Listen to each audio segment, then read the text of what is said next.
Oi, meus filhos, tudo bem com vocês? Chegamos a mais uma aula de biologia, onde vamos dar continuidade ao assunto de cadeias e teias alimentares. Na videoaula anterior, a gente comentou um pouco sobre a cadeia alimentar. Uma cadeia alimentar é o seguinte: é uma matéria e a energia de um ecossistema que vai passar de um ser vivo para o outro. Isso acontece por meio da nutrição. Como, por exemplo, o capim ele é comido pelo boi e o boi, por sua vez, ele é consumido pelo ser humano. Então, essa sequência de seres vivos em que um serve de alimento para o outro é o que é chamado de cadeia alimentar, certo? Vimos também a questão dos decompositores. Os decompositores eles são seres que quebram e oxidam excretos, certo? Que são os restos orgânicos de plantas e animais mortos, para obter a energia e as substâncias necessárias para o seu funcionamento, o funcionamento do seu organismo, certo? Já uma teia alimentar é uma comunidade onde vai haver várias cadeias interligadas, formando um certo tipo de rede. Isso constitui uma teia alimentar, certo? Hoje, vamos ver um pouco sobre o fluxo de energia das cadeias alimentares. Vê só, da energia luminosa que chega ao ecossistema, pouco mais de 1% vai ser utilizado na fotossíntese, certo? Mas isso já é o suficiente para gerar cerca de 150 bilhões a 200 bilhões de toneladas de matéria orgânica por ano. Então, boa parte desses compostos orgânicos ela é consumida na respiração da própria planta e eliminada como gás carbônico e água. Desse modo, a planta obtém a energia necessária para o seu metabolismo e parte dessa energia ela vai ser liberada na forma de calor e o restante da matéria orgânica passa a ser parte do corpo do organismo, ou seja, raízes, caules e folhas, e no caso dos vegetais superiores, certo? A matéria orgânica e a energia que ficaram retidas nos autotróficos compõem o alimento disponível para os consumidores. Então, uma parte dessas substâncias ingeridas por um animal, ela vai ser eliminada nas fezes e na urina. Então, outra parte, ela vai ser oxidada pela respiração para a produção da energia necessária ao movimento, certo? E a outras atividades do organismo. Então, ainda vai haver uma parte que passa a fazer parte do corpo, ou seja, no crescimento e reposição de tecidos. Essa parte que fica disponível ao nível trófico seguinte, como vocês veem aí na figura, certo? Esses processos se repetem em todos os níveis da cadeia alimentar. Então, parte da matéria e da energia do alimento não passam para o nível trófico seguinte e sai da cadeia na forma de fezes, urina e gás carbônico, calor e água, certo? Então, vê só, como a gente já viu, os resíduos de cada nível trófico são disponibilizados para a cadeia alimentar pela ação dos decompositores, que vão ser utilizados mais uma vez pelos produtores. E assim podemos dizer que a matéria de um ecossistema está em permanente reciclagem, ou seja, vai se reciclar de forma constante, certo?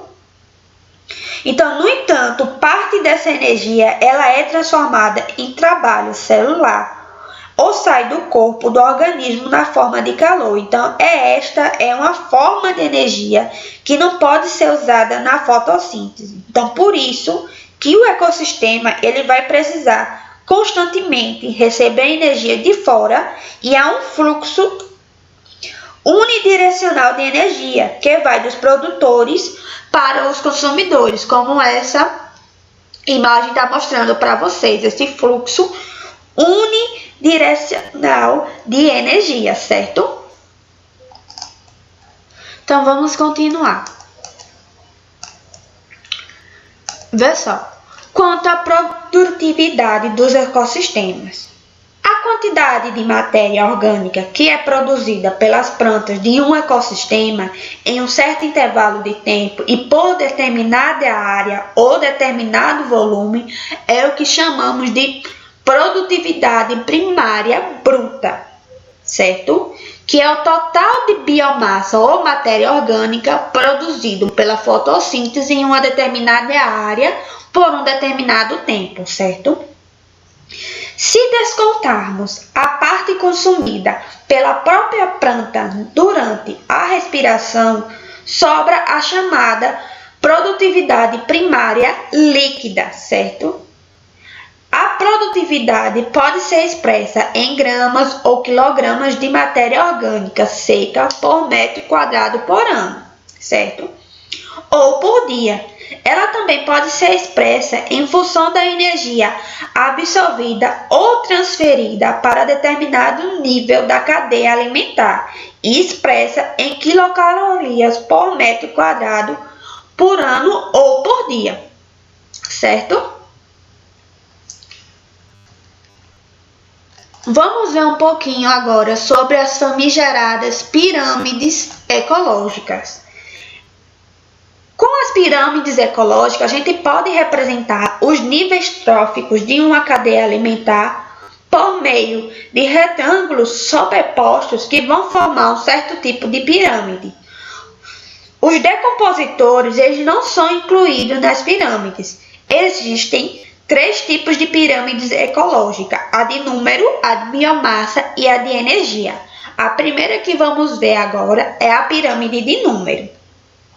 A pirâmide de número, ela indica a quantidade de organismos que ocupam cada nível trófico, como vocês podem ver nessa pirâmide que está aparecendo para vocês aí na tela.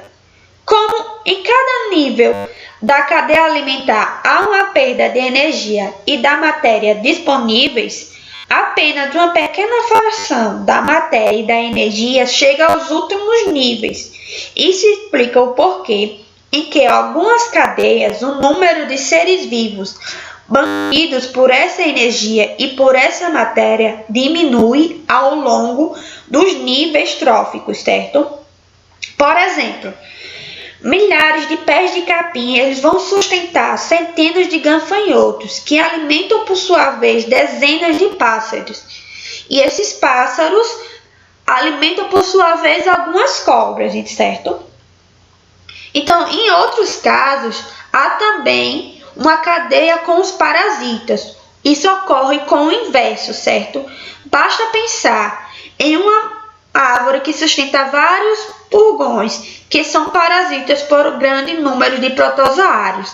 E é nesse caso aí que se forma o que chamamos de pirâmide invertida, em que a base é menor que o ápice, certo? Uma pirâmide com aspecto invertido, nelas são ilustrados organismos que não estão na mesma escala, como por exemplo os microscópicos, como os pulgões, que têm cerca de 2 milímetros de comprimento, certo? E por aí vai. Há ainda casos em que a base da ápice da pirâmide ecológica são estreitos. E o que acontece com a quantidade de algumas poucas árvores que fornecem alimento suficiente para sustentar um grande número de insetos e estes sustentam um número menor de pássaros, certo? Quanto à pirâmide de número, há diversos tipos de exemplos, mas a que mais é comum é a pirâmide direita, certo? Que é aquela pirâmide onde vai ilustrar cada nível trófico com o seu proporcional de consumidores, certo? E a pirâmide invertida que ocorre de forma contrária, ok? A pirâmide de biomassa, ela fala muito da quantidade de matéria orgânica presente no corpo dos seres vivos de determinado nível trófico em determinado momento, que é chamado de biomassa. Então, as plantas, por exemplo, têm cerca de quase 100% de biomassa terrestre. Então, com frequência, ela é expressa em peso seco, certo? Descontando a água, que não é matéria orgânica, certo? A água é uma matéria inorgânica. Então, vai ser a pirâmide de biomassa, ela é expressa por unidade diária, como por exemplo gramas por metro quadrado, ou por volume, como por exemplo gramas por metro cúbicos. Então, por causa da perca de matéria entre os níveis tróficos, em geral a biomassa diminui ao longo de uma cadeia, certo? Um exemplo de uma pirâmide de biomassa é essa figura que está aparecendo para vocês, certo?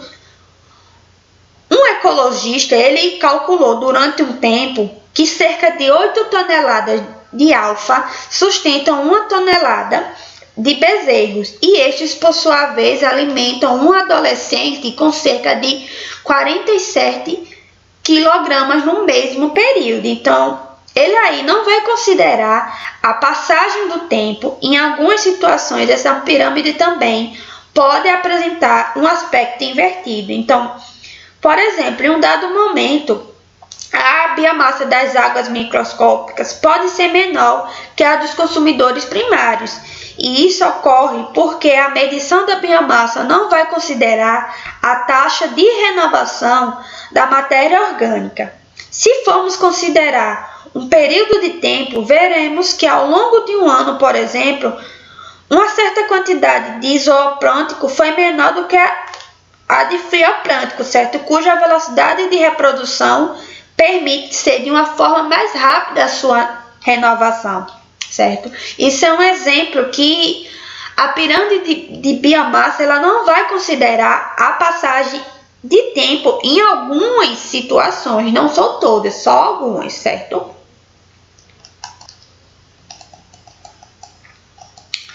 Quanto à pirâmide de energia, ela vai representar cada nível trófico, a quantidade de energia acumulada por unidade diária ou de volume e por unidade de tempo. Considerando o fator tempo, a pirâmide de energia indica a produtividade de um ecossistema e por isso ela nunca vai ficar invertida, diferentemente do que ocorre na pirâmide de biomassa, que ela não vai considerar a passagem de tempo, e a pirâmide de energia ela considera essa passagem de tempo, certo?